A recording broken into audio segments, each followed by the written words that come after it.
This is the Ielts listening test. You will hear a number of different recordings, and you will have to answer questions on what you hear.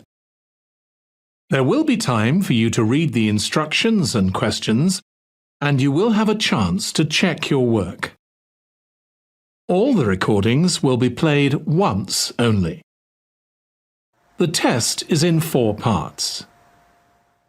At the end of the test, you will be given 10 minutes to transfer your answers to the answer sheet.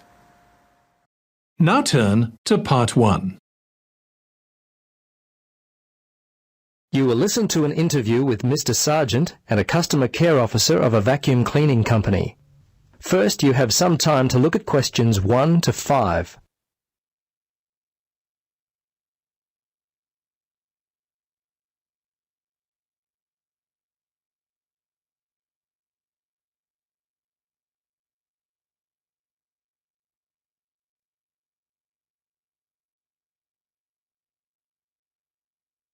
Now, listen carefully and answer questions 1 to 5. Hello. Yes, hello. It's Tom Burlinson calling from Clean It Vacuum Cleaners. Mr. Sargent, is it? Yes. I understand you recently purchased a vacuum from us. Is that correct? Yes, that's right. Well, this is simply a call to find out if you've been happy with your purchase. Our company prides itself on its after-sales service. Just because you've bought from us doesn't mean you're no longer important to us. Could you spare a few moments to answer some questions? Sure. How long will this take? Well, not long at all, Mr. Sargent. Usually only about 3 or 4 minutes. Okay. What would you like to know? Okay, great. I'll just go through the survey form and if you'll just bear with me, this shouldn't take long at all. Okay, first question. Which model did you purchase and when? Yes, it was the super cleaner. We bought it about 2 weeks ago. Let's see, it was a Monday, I think, because my wife's birthday was on the Sunday, 24th. That would make it the 25th. Yes, August the 25th. Okay. Now, do you remember the name of the salesperson? Was he worth remembering? Yes, his name was Jim. My wife and I were very impressed with him. He was a great source of information, very helpful. Great. I'll make sure that your kind words about Jim are passed on to him. Okay, now let's see. Yes. Have you purchased any other products from us this year? Oh, let's see. Of course, we bought the super cleaner. I think that's all. Well, we bought some vacuum bags with it as well. I think Daisy bought some carpet cleaner from your store back in February. That's about all, I think. I have to ask my wife about that one. She's not here at the moment. No, that's okay. Your answer will do fine. We don't have to be too picky. Okay, so how much money would you say you've spent, all told, in the store? Just an approximate amount will do fine. Wow, that's a difficult question. I don't really know. The vacuum was £150. The other stuff, I'd say around £15, I suppose. The total was around £165. But I couldn't be totally sure. It may be a bit more than that. That's fine. Now, the next thing on my list is how would you rate the quality of the products you purchased? Good, actually. Very good. So far, we've not had any problems with the products from Clean It. Service and value have been very good. So I guess you have a loyal customer. Oh, wonderful. I'm really pleased that your experience with our company has been a positive one. Tell me, do you purchase any other items of cleaning equipment? If so, from whom? I'm very fussy about the interior of my car, you know. The seats and carpets, I found a product from Easy Clean which works well on the carpets and an air freshener from Mr. Tidy that really smells good. Apart from that, I couldn't say for sure. I think my wife buys floor cleaner from Johnson Brothers. Before you listen to the rest of the conversation, you have some time to look at questions 6 to 10.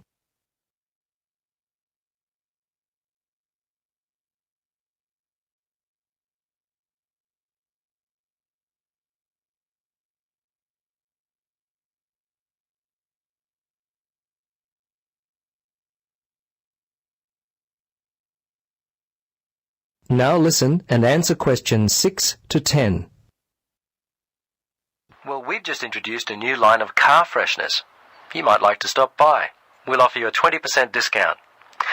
Okay, we're almost to the end of the questions. Now, I know you were happy with Jim. But overall, how would you rate the quality of our service? Fine, I thought it was good. The lady in accounts was a little unfriendly, but overall I would say the service was quite good, actually. Jim made all the difference, and you certainly seem to be a very nice person. Oh, thanks, Mr. Sergeant. Please, Tom, call me Terry. Oh, okay, Terry. Very good. Second last question. We're thinking of expanding our trading hours. When are the best times, the most convenient for you to shop? Oh, I'm not a shopper. I mostly leave it all up to my wife. She works full-time. Let's see, for me, I guess I'd have to say Sundays between 1 and 3, and I'm not working on Thursdays now, so if I had to, I guess Thursdays between, say, 11 and 12 noon. Okay. Last question, Mr. Sergeant. Terry, do you have any other suggestions for us? Anything at all? Well, come to think of it now, there was one thing. Turn up the air conditioner. I seem to remember sweltering in there, and it was unpleasant and hot. Also, and this is just me, I always like to have some music playing, quietly in the background. It just makes the place seem friendlier, more professional. Well, I'll certainly mention that to management. Well, that's it. Thanks so much for your time, Terry.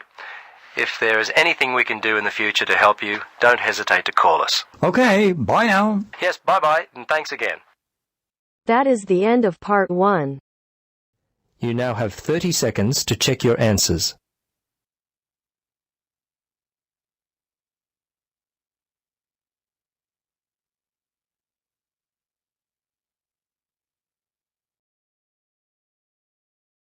Now turns to part 2.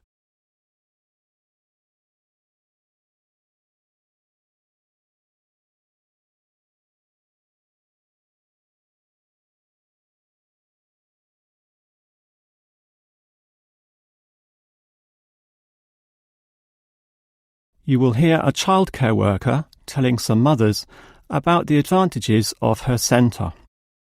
First, you have some time to look at questions 11 to 16. Now listen carefully and answer questions 11 to 16. Hello everyone, and welcome to the Stanfield Childcare Centre. Now I know you're all new mothers and you like to cling to your children. You've certainly spent a lot of time raising them to the age of 4 and are perhaps reluctant to leave them here at our centre. Well, one of the first things you should understand is that here it is safe. Very safe. Look around and you'll see that every room has padded walls. Other centres have standard painted walls, but here we have invested a lot to ensure your children will not hurt themselves when running around and possibly tripping over. This padding extends around all corners. That is, the areas most likely to bruise and cut your active little child.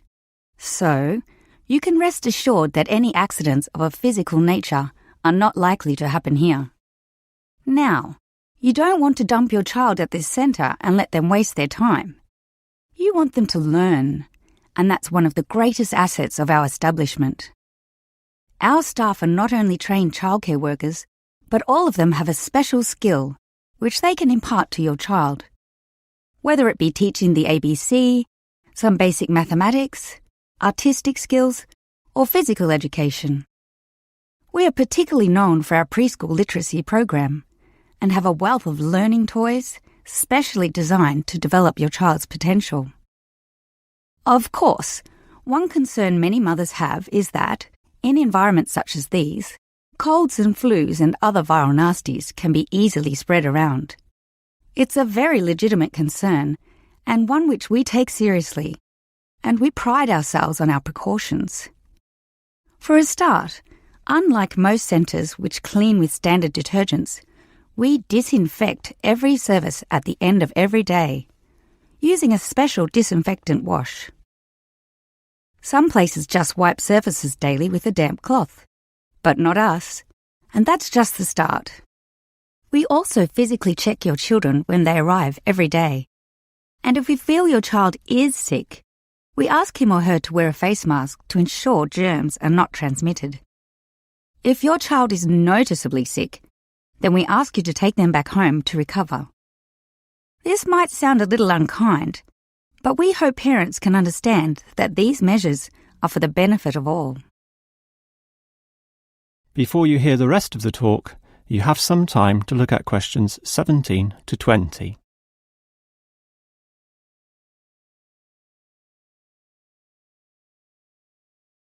Now listen and answer questions 17 to 20.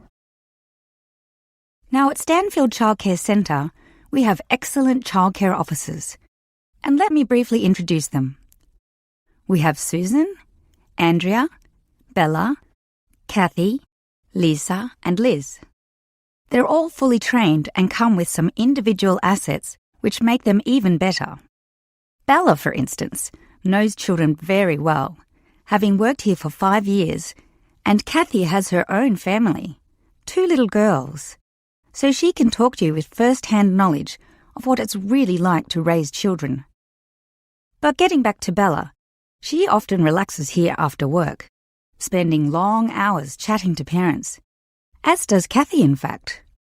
But in terms of hours, nothing can compare to Andrea, who will sometimes spend the night here, staying in our overnight room. Why? Because this centre is very friendly and simply a great place to be. Bella, for example, used to be quite shy herself, but now is marvellous with the little kiddies, as outgoing as any of them. We let Kathy, though, deal with the particularly quiet and introverted children. Since having her own family, she knows what can really bring them out. Of course, what better way to do this than with yummy homemade cakes? And Kathy often gets these from Bella, who can make some of the best in town. Yes, everyone here brings something special, which is why we're one of the best childcare centres in the business. That is the end of part 2. You now have half a minute to check your answers.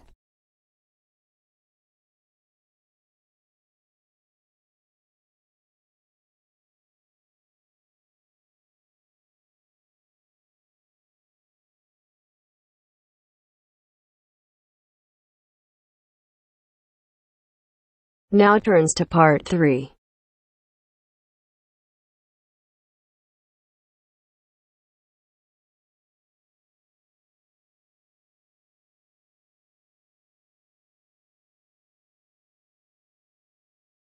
You'll hear 3 students discussing an assignment they are doing together.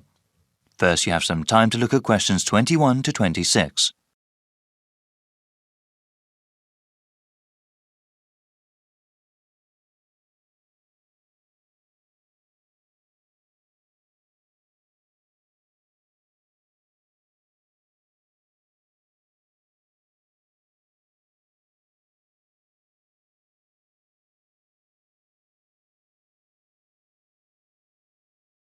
Now listen carefully and answer questions 21 to 26. Hi, Alice. Wow. I'm about 15 minutes late. Sorry about that. The bus got stuck in a lot of traffic.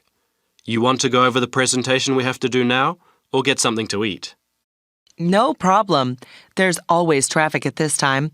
Juan and I were thinking we could eat afterwards, so we could relax and enjoy our meal. Sounds good. So let's go over what we have to do again. Okay, well, since it's a long presentation, we'll work together on the different parts of it. What did we decide to call it again? I think it was Eastern European economies move towards democracy and capitalism. The professor said the presentation had to be how long? He said about 35 minutes. That is how long the 3 of us are supposed to present. Then there will be a 10-minute question and answer session. Any student or the professor may ask us a question regarding the topic. Our grade also depends on how well we do in that part. We also have to write a summary of our presentation, right? Yes, the summary of our presentation has to be submitted 1 week before our presentation date. It must be 500 words. How are we going to do the presentation? I thought we could give the class a basic handout, like an outline of our presentation. We could even create a poster with a map of the area we were talking about. Well, I was thinking we could make a slideshow using computer software and then using a projector during our presentation. People pay more attention to images on a screen. Well, actually, I've never really used that kind of software. I always thought a basic handout or poster was sufficient. I think giving the information we have with visuals like that will really make our presentation stand out. Well, it would have to be done really well to make any sort of impact, and I'm not sure if that would be a good use of time. Maybe it would be better to spend that time on research and writing. I don't think it would take away that much time. Well, all of us have to research the assignment well and write a really good presentation. I think making a fancy visual presentation wouldn't help. Actually, I think such slideshows are distracting. People focus more on the images on the screen than what the presenters are saying. I'm still not sure I agree with you. Before you hear the rest of the discussion, you have some time to look at questions 27 to 30.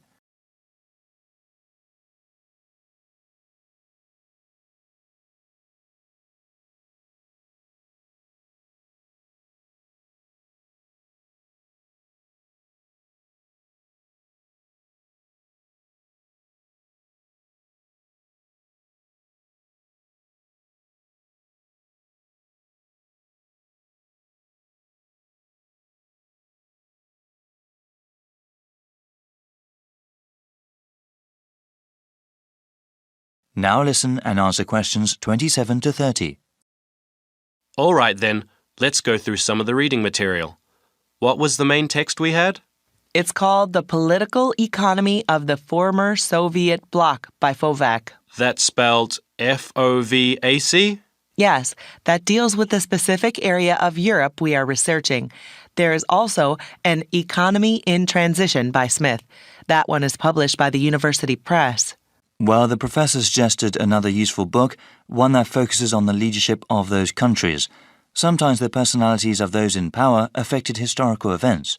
It's called Foisted into Power by Brown, published by the Academic Press in 2005. Well, we still have to plan out a few more things, but I am quite hungry now. Shall we get a snack before we proceed? Definitely. I'm getting a sandwich. I need some rice with lentil curry, that's for sure. Let's go to the all-campus dining center then. That is the end of part 3. You now have half a minute to check your answers.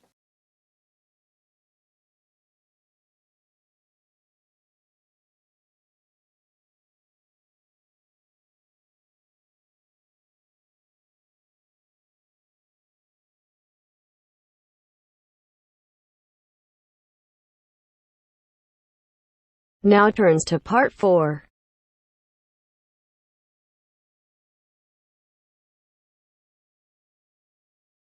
You will hear a talk on the importance of soil in organic agriculture. First, you have some time to look at questions 31 to 40.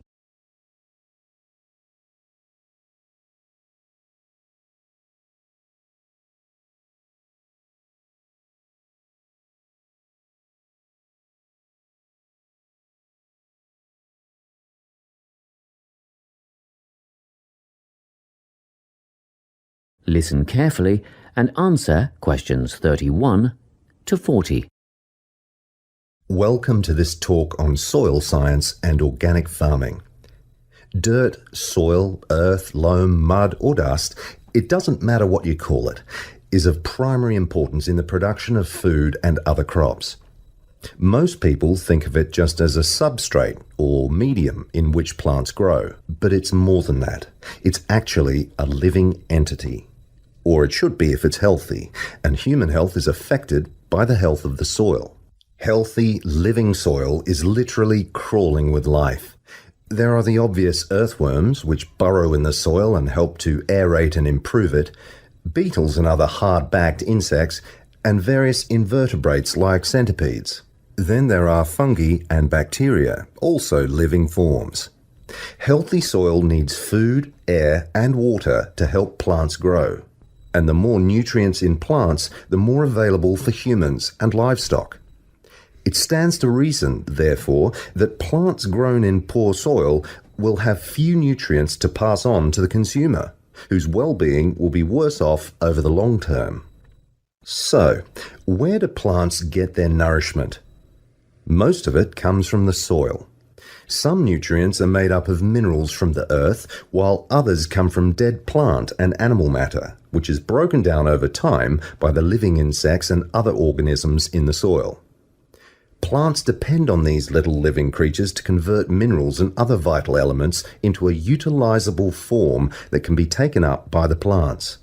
And it's a synergistic relationship. In turn, the plants assist those helpful organisms by releasing sugars and enzymes back into the soil. Before I go any further, let's take a look at the structure of soil. Now, if you look at the diagram, you will see that soil is made up of many different layers. Let's start at the bottom. This is the bedrock under all the other layers. The layer above that is called regolith. Here, the bedrock is slightly broken up, but plant roots don't penetrate this layer. Moving up the chart to the next layer, we come to the subsoil, which contains clay and mineral deposits. On top of that is the alluviation or leaching layer. This is quite light in colour and is mostly just sand and silt. As we get near the surface, we find the topsoil. You will hear a lot of talk about topsoil amongst farmers and other agriculturalists. It's the most important layer of all because it's where seeds germinate and roots grow. Now, at the top of the chart, you will see a comparatively thin layer. This is organic matter that is still in the process of decomposition. It mostly consists of leaf litter and humus. Just think of the surface of the forest floor, partly decayed leaves and twigs, that sort of thing. As you can imagine, good soil forms very slowly over time, but it can be lost very rapidly through erosion. And, in addition, soil quality can be affected by pollution due to anything from industrial waste to the artificial fertilizers used by conventional farmers, which have been shown to suppress the diverse life forms in the soil. This is why organic agriculture is the way of the future. Let's take a quick look at the conventional system, which is often based on monoculture, the production of a single large crop. It relies on chemicals for fertilizer and pest control. It is also becoming an increasingly common practice to use genetically engineered seeds. And more chemicals are used to control insects and fungi, which attack crops in storage and during transportation. Also, did you know that there is no requirement for conventional growers to maintain records of their production practices? Organic growers, on the other hand, choose the most environmentally friendly options for dealing with pests and disease problems, working towards prevention in the first place. Some of the strategies they employ include alternating the crops grown in each field, as opposed to monocropping. Because different plants add different nutrients to the soil by rotating crops, the soil is naturally replenished. This can do away with the need for pesticides, because the problem insects' life cycles are naturally interrupted. Surrounding crops with green waste can not only conserve moisture in the soil, but it can prevent weeds from springing up, and it also feeds the beneficial microorganisms. When it's ploughed under, it feeds the soil by building more organic matter. Organic farmers often release beneficial insects as predators, which precludes the need for artificial pesticides. Animal manure, combined with green waste materials, correctly composted to kill pathogens and weed seeds, fertilizes the soil in a way that encourages life rather than suppressing it. And, by the way, use of manure in organic farming is highly regulated. In fact, all agricultural inputs are evaluated for their long-term effects on the environment, regardless of whether they are synthetic or natural. To sum up, organic farming is the only sustainable way of feeding the people on this planet and keeping both the planet and the people in good health. That is the end of part 4. You now have half a minute to check your answers.